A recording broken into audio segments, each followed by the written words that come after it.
해외여행 돈 안 쓰고 하는 방법, 초저가로 슬로우하게 해외여행하는 방법, 워킹 홀리데이 비자 없이 돈 안 쓰고 해외에서 최소 3달 지내는 방법. 제목을 뭘로 해야 되니? 너무 어렵다. 어쨌든 클릭한 당신은 여행비 때문에 왔지만 여행 경비는 물론 꿀팁까지 받아가는 영상. 꼭 끝까지 봐. 이 영상은 정보 공유가 주 목적이지만 이 정보가 별로 도움이 안 될 사람들이 있을 거라 생각해. 어떤 부류인지 말해줄 테니까 여기에 해당한 사람들은 이 영상을 안 보는 게 좋을 거야. 1.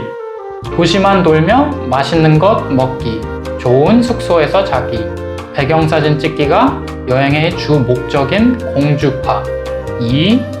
수박 겉핥기로 다른 땅 탭하고 바로 돌아오는 사람, 즉 눈으로만 여행하는 관광객. 3. 해외 많이 가는 게 멋진 거라고 자뻑하며 가본 나라 수 늘리기 게임을 즐기는 나르시스트. 4. 위험한 건 무조건 기피하는 안전 최우선주의파.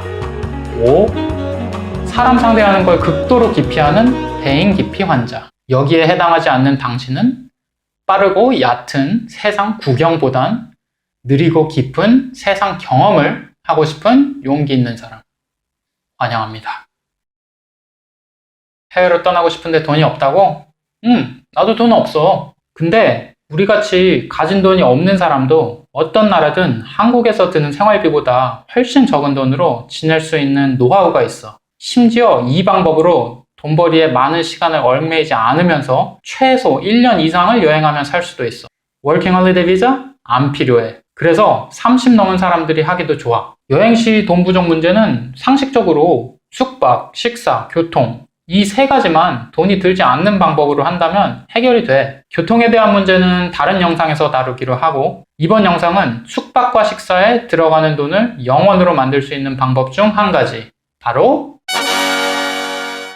Work Exchange란 자신의 시간과 기술을 숙박을 위해 교환하는 여행의 종류. 특정한 노동력을 필요로 하는 호스트를 찾아서 나의 노동시간을 소량 제공하고 호스트는 내게 숙박할 장소 및 혜택이 되는 것을 제공. 처음에 좀 오버했는데 불편해서 안 되겠다. 좀 가라앉은 상태로 차분하게 얘기할게. 워크 익스체인지를 할 수 있는 몇 가지 플랫폼이 있는데 각 사이트에 대한 설명은 뒷부분에 할 거고 먼저 이런 플랫폼이 일반적으로 어떻게 사용되는가를 설명을 해줄게. 간단하게 일을 해주고 돈을 받는 대신 음식과 숙박 공간을 제공받는 거지. 왜 돈을 안 받냐? 그건 이러한 일들이 어떤 업종이고 어떤 사람들이 호스트인지를 알면 자연스레 이해가 돼. 일단 이런 플랫폼에 있는 호스트들이 소규모 농업이나 자영업으로 수익을 내는 방식으로 운영하는 경우도 있고 비영리 혹은 자생을 위해 운영하는 경우도 있어. 위치는 도시에도 있고 시골에도 있는데 도시 외부의 호스트의 비중이 훨씬 커. 그래서 1차 산업에 해당하는 일들이 제일 많아. 도시에선 호스텔 같은 숙박업, 서비스업을 하는 호스트가 주류고 도시 외부는 소규모 농장 운영이나 전원주택에 사는 호스트가 주류를 차지해. 이들의 공통점은 수익이 크게 나는 것이 아니라는 점이야. 일단 규모가 작으니 생산량이 적고 그러니 인력이 덜 든다는 뜻이지. 그래서 적은 시간에 노동력을 교환할 수 있는 거야. 이런 플랫폼에 호스트가 자신들의 호스트 계정을 등록할 때 여행자의 노동시간 요구량을 하루 4시간에서 6시간 사이의 범위로 등록하게끔 아예 세팅이 되어 있거나 그렇게 권고를 해. 그래서 평균은 하루 5시간, 주 25시간, 식사는 하루 3끼 제공이라고 보면 되고 이 범주를 벗어나는 조건들도 종종 있어. 예를 들면 여기는 내가 2주간 일했던 호스텔인데 하루 3시간, 주 6일 근무에 식사는 하루 2끼 이렇게 제공했어. 여기는 도시니까 그게 가능한 거야. 외딴 시골로 가면 근처에 마트가 없으니 스스로 식사 제공이 불가능하잖아. 그렇기 때문에 외진 곳으로 가면 대부분 호스트가 3끼를 다 제공하고 그들과 식사를 같이 하게 되지. 앞서 언급했듯이 도시 내에 있는 일의 종류는 호스텔, 자영업 도와주기, 개인집에 가서 가사, childcare, 펫시팅 해주기 이 정도로 다양성이 떨어지고 특이한 일들이 별로 없어. 특히 호스텔이 많은데 국제적 인간관계 경험이 별로 없는 사람들, 특히 20대들이라면 호스텔에서 일하는 것도 나쁘지 않다고 봐. 다양한 국가의 여행자들과 접촉하게 되면서 문화적으로 배우는 게 많으니까.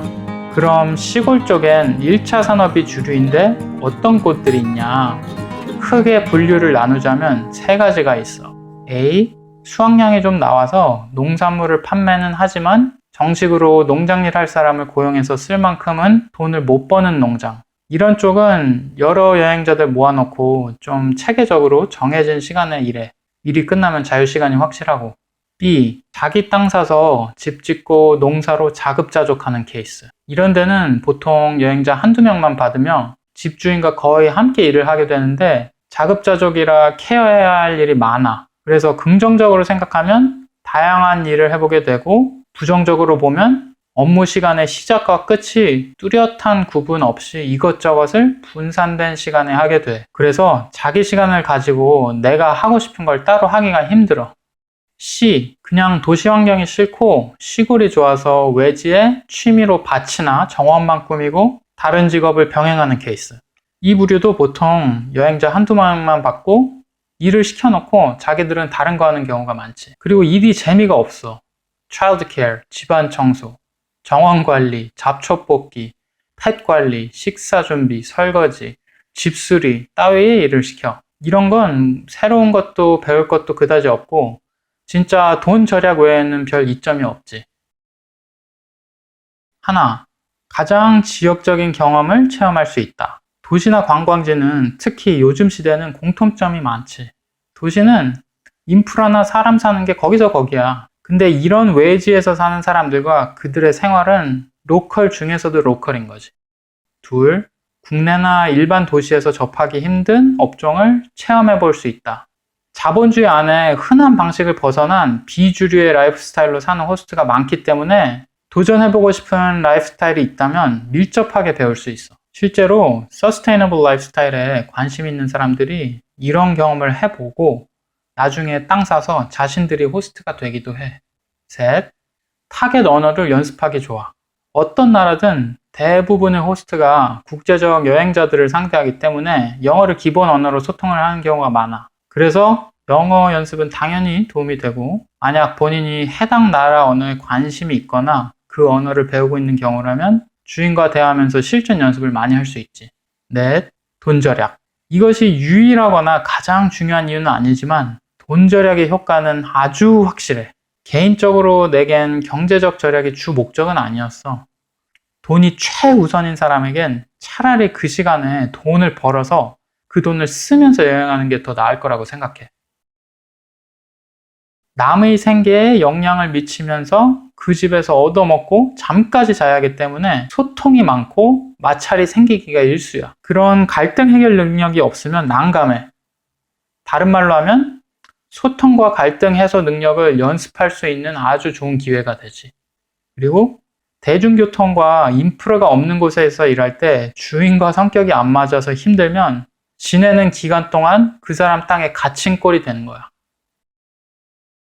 그럼 워홀과의 차이점이 뭐냐?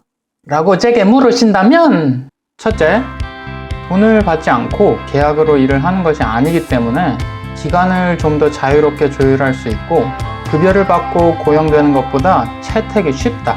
둘째, 돈 받고 장기로 일하는 것보다 더 다양한 경험을 접해볼 수 있다. 왜냐면 대부분의 경우 하루에 일하는 시간이 짧아서 풀타임 잡보다 덜 피곤하고 나머지 시간에 혼자만의 시간을 갖기가 좋아. 셋째, 워홀은 고용을 할 수 있는 여건이 되는 곳들, 즉 생산성의 규모가 큰 농장 혹은 영업장이기 때문에 오히려 작은 스케일의 경험을 하기가 힘들지.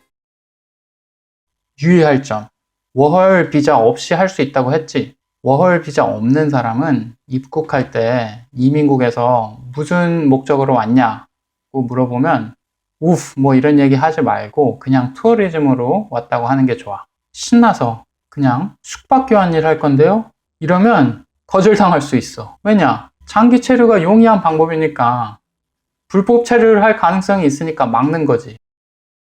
지금까지 워크 익스체인지가 어떤 건지 이해하기 위해 큰 틀에서 설명을 해줬는데 영상이 너무 길어지면 지루하니까 여기서 끊기로 하고 각 사이트들의 차이점과 사용 방법, 그리고 팁을 다음번 영상에 따로 알려줄게. 더 알고 싶은 사람은 거기서 배워보고 아래 설명란에 각 사이트 링크를 넣었으니 나는 설명 필요 없고 이제 직접 가서 스스로 부딪혀보며 해보고 싶다 하는 사람은 가서 둘러봐.